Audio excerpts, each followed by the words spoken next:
नमस्कार, आप देख रहे हैं न्यूज़ 24 और आपके साथ मैं हूं ऋषभ शर्मा। तो टोक्यो ओलंपिक्स में भारतीय खिलाड़ी लगातार शानदार प्रदर्शन दिखा रहे हैं और टोक्यो ओलंपिक्स के 15वें दिन भारत की झोली में 2 खास मेडल्स आए, जहां पर नीरज चोपड़ा ने गोल्ड मेडल जीतते हुए इतिहास रचा। वहीं साथ ही रेसलिंग के अंदर बजरंग पुनिया ने भी ब्रॉन्ज मेडल जीता और भारत के लिए टोक्यो ओलंपिक्स में रेसलिंग के खेल में 2 मेडल्स जीतने में कामयाबी हासिल की।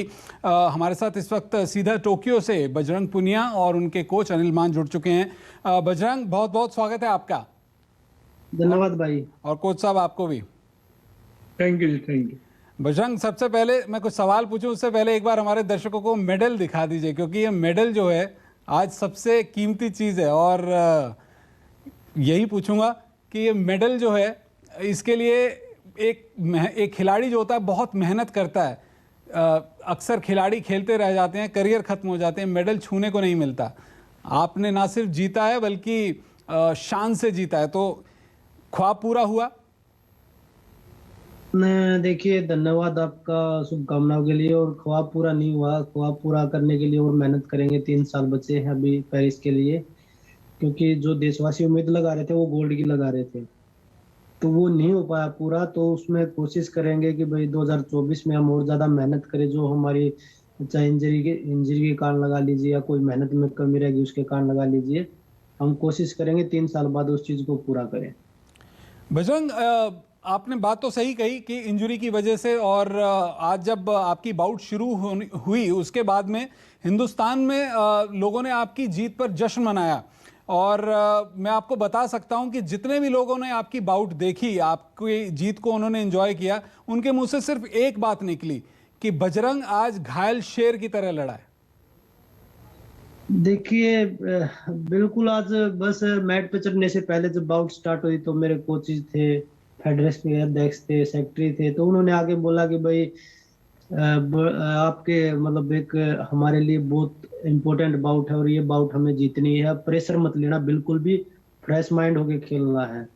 तो मेरे नी में दर्द था, मैंने कुछ आज टेप भी नहीं लगवाई। कल आपने देखा हुआ टीवी पे, टेप भी थी, निकअप भी था। तो आज मैंने कुछ नहीं लगा रखा था। आज सिर्फ मैंने टेप टाप मगा हटाओ, आज मैं सिर्फ मेडल और मेडल के लिए लड़ूंगा। तो वो चीजें देख के मैंने उसी तरीके से कि भाई हाँ, सभी देशवासी, क्योंकि मैं डिस्टर्ब था कल के बाद से, तो कोचेज ने मुझे समझाया कि भाई मेडल मेडल होता है और ओलंपिक का मेडल एक खिलाड़ी का सपना होता है। तो आप इस चीज को भूल के आगे जो कल की बाउट है उस पे, आज की बाउट थी, तो उस पे ध्यान दो। तो मैंने जो हमारे कोचेज ने जो मुझे समझाया, उसी के कारण जो ये मेडल है। नहीं तो एक खिलाड़ी को हार मिलती है, निराशा मिलती है, तो उसके बाद हताश होकर बैठ जाता है, दुख मनाता है। तो यही चीजें थी कि भाई अच्छे अच्छे स्टाफ का होना साथ में बहुत जरूरी है। तो वो चीजें मैं अपने आप को भाग्यशाली मानता हूँ कि मुझे अच्छे दोस्त, अच्छा सपोर्टिंग स्टाफ मिला है और सभी की तरफ से, पूरे देशवासियों की तरफ से प्यार और दुआएं मिल रही हैं। तो उन्हीं का असर है जो आज मैं मेडल जीता है। बिल्कुल, दुआएं तो थी और आगे भी दुआएं जारी रहेंगी बजरंग, क्योंकि जैसा आपने कहा, संतोष तो हमें भी नहीं है। गोल्ड मेडल की उम्मीद आपसे लगातार बनी हुई थी और बनी हुई है और बनी रहेगी जब तक आप मेडल नहीं जीतते। एक सवाल ये भी है, जैसा आपने इंजरी की बात की, ये इंजरी कोई ताज़ी तो थी नहीं। रशिया के अंदर आपको ये चोट लगी थी, तो कहीं ना कहीं साइकोलॉजिकली दिमाग में इस चीज़ को लेकर कोई फिक्र, कोई टेंशन थी कि इतना बड़ा मुकाबला है, ओलंपिक्स में आप जा रहे हैं, सब लोगों की उम्मीदें हैं मेडल जीतेंगे, लेकिन आप अपना 100% जानते थे शायद नहीं दे पाएंगे। देखिए, बिल्कुल। क्योंकि 20-25 दिन मेरा रेस्ट, मैच से मैं दूर रहा इंजरी के कारण। तो वो चीजें, क्योंकि इतने बड़े टूर्नामेंट के पास अगर आप एक दिन भी ट्रेनिंग मिस करते हैं तो वो आपको, हमारे हरियाणा में बोलते हैं, हमारे कोचेज भी बोलते हैं कि एक दिन की मेहनत अगर हम छोड़ दे तो 1 हफ्ता पीछे जाते हैं हम।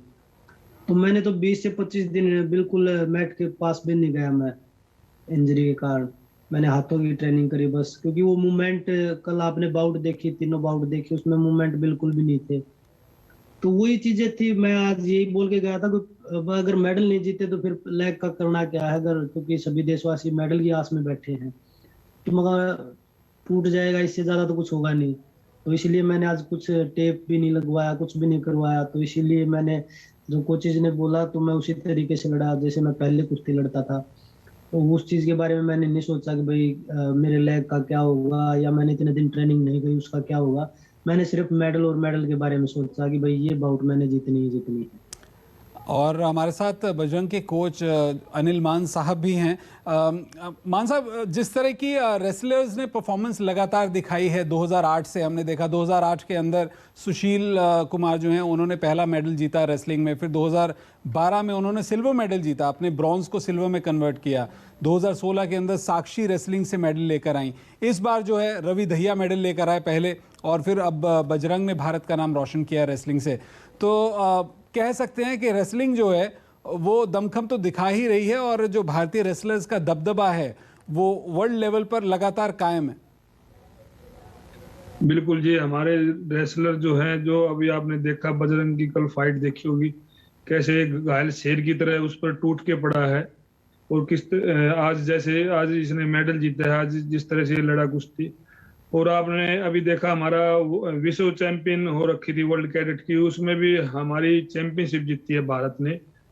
तो इस तरह से हमारे पहलवानों का जो इन्होंने मेडल जीता है और ज्यादा मोटिवेशन बढ़ेगा, क्योंकि हम लगातार ट्रेनिंग कर रहे थे। कम से कम हम 2-3 महीने से घर से बाहर ही थे, ट्रेनिंग पे लगे हुए थे, लगातार दिन रात एक कर रखी थी।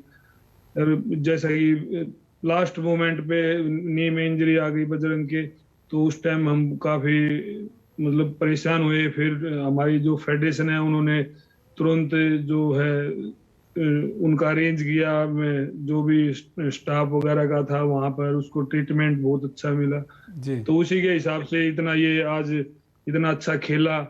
और कल की जैसे कि बाउट आपने देखी थी, उस टाइम भी इसको पेन था, इसको दर्द था, लेकिन फिर भी ये निकअप डालकर इसका एक ही लक्ष्य था कि मैं देश के लिए गोल्ड जीतूं। और चलो वो गोल्ड नहीं तो इसने ब्रॉन्ज जीता है, और ये जो ब्रॉन्ज है हमारे लिए गोल्ड ही है। ये बिल्कुल। गोल्ड का हम तो गोल्ड ही मान रहे हैं। और आप विश्वास रखिए, मैं आप लोगों को, देशवासियों को विश्वास दिलाता हूँ, 2024 में बजरंग जरूर गोल्ड मेडल जीतेगा और सभी देशवासियों को फिर से एक बार फिर खुशियां मनाने का मौका देगा। यही मैं आप लोगों को कहना चाहूंगा। बिल्कुल, आपने बिल्कुल सही कहा कोच साहब। हम तो खुद चाहते हैं कि ऐसा ही हो, और जैसा बजरंग का प्रदर्शन रहा है, मेडल की उम्मीदें भी गोल्ड की ही थी। और ये तो हम सभी समझते हैं कि अगर एक खिलाड़ी घायल होते हुए ब्रॉन्ज लेकर आ सकता है तो 100% में तो उसका गोल्ड मेडल बिल्कुल आना चाहिए था। वैसे बजरंग, आपकी परिवार से भी बात हुई होगी, जैसा सर ने बताया कि कई महीनों से टीम अपने परिवार से दूर हैं। जीत के बाद में हरियाणा में तो, झज्जर में तो जश्न मनाया गया। आपकी बात हुई होगी, कितने संतुष्ट दिखाई दिए आपके परिवार वाले आपसे बात करने के बाद? देखिए, परिवार वाले संतुष्ट तो नहीं है, वो भी मतलब वो मुझे दिखा नहीं रहे कि भाई हाँ हम संतुष्ट है, कोई बात नहीं, हार होगी तो कल भी मेरी बात नहीं हो पाई थी। पर आज सुबह मेरी माँ से बात हुई थी और वाइफ से बात हुई थी, तो वो यही बोले कि भाई चलो, जो चला गया उसको छोड़ के अभी आगे जो कुश्ती बची उस पर ध्यान दो। तो वही चीजें हैं, परिवार अच्छा, मतलब संतुष्ट तो नहीं मेडल होता। जीतने के बाद में बात नहीं हुई है? मेडल जीतने के बाद तो हुई है, वो यही बोल रहे हैं कि भाई चलो, जो चला गया उसको याद मत करो, जो अभी हमारे पास हम उसका सेलिब्रेशन करते हैं आगे, और जो आगे मेहनत करेंगे उस चीज के लिए कि हम आगे और अच्छा करें। क्योंकि सभी को पता है कि भाई आपको इंजरी थी और इंजरी के बाद भी आप मेडल जीत के लेके आ रहे, तो हमारे लिए इससे अच्छी बात कोई नहीं है। अच्छा, आप हरियाणा से बिलोंग करते हैं, और हरियाणा के ही एक और खिलाड़ी ने आज देश का नाम रोशन किया है। आप टोक्यो में ही हैं। आपने देखा कि 2008 में अगर अभिनव बिंद्रा शूटिंग से एक मेडल लेकर आए थे, तो नीरज चोपड़ा अब जो है एथलेटिक्स से, ट्रैक एंड फील्ड में उन्होंने जैवलिन में एक शानदार परफॉर्मेंस दिखाई, गोल्ड मेडल जीता। एक युवा खिलाड़ी इतना बड़ा कंपटीशन जीतता है, उनकी जीत पर आप क्या कहेंगे? देखिए, बिल्कुल अगर इंडिविजुअल स्पोर्ट्स की बात करें तो नीरज भाई ने अभिनव जी के बाद दूसरा मेडल है जो गोल्ड जीता है उन्होंने। और मैं नीरज भाई को आपके माध्यम से भी बधाई दूंगा, और आगे के लिए जो टूर्नामेंट उनके लिए शुभकामनाएं दूंगा कि आप भविष्य में इससे भी ज्यादा और मतलब बहुत सारे मेडल 2024 में जो पेरिस में है उसमें भी गोल्ड जीते, और वर्ल्ड चैंपियनशिप है, एशियन गेम्स है, जो भी टूर्नामेंट खेले उसमें हर एक में वो देश के लिए गोल्ड जीते। ऐसी मैं आप लोगों के माध्यम से उनको शुभकामनाएं देता हूं। और सभी को खुशी मनाने का मौका, क्योंकि भारत में अभी गोल्ड नहीं था 2008 के बाद, तो जी। गोल्ड का मौका आया है, तो बिल्कुल मतलब एक खुशी का मौका दिया है, तो मैं नीरज भाई का भी धन्यवाद भी करता हूँ, शुभकामना भी देता हूँ। हमने देखा था बजरंग जब 2008 के अंदर सुशील मेडल जीत कर आए तो उसके बाद में एक का एक हमने, जैसा मैंने खुद भी कहा कि रेसलर्स जो है लगातार उभर कर आए, युवा रेसलर्स आए। आप भी रोल मॉडल हैं, आपकी लगातार परफॉर्मेंस जो है हम मीडिया के अंदर देखते हैं, लाइमलाइट में रहती हैं। नीरज की इस परफॉर्मेंस के बाद में आपको लगता है देश में अब एथलेटिक्स के भी अच्छे दिन आएंगे, एथलेटिक्स को भी लोग फॉलो करने वाले हैं, जैवलिन जैसे स्पोर्ट्स को भी अडॉप्ट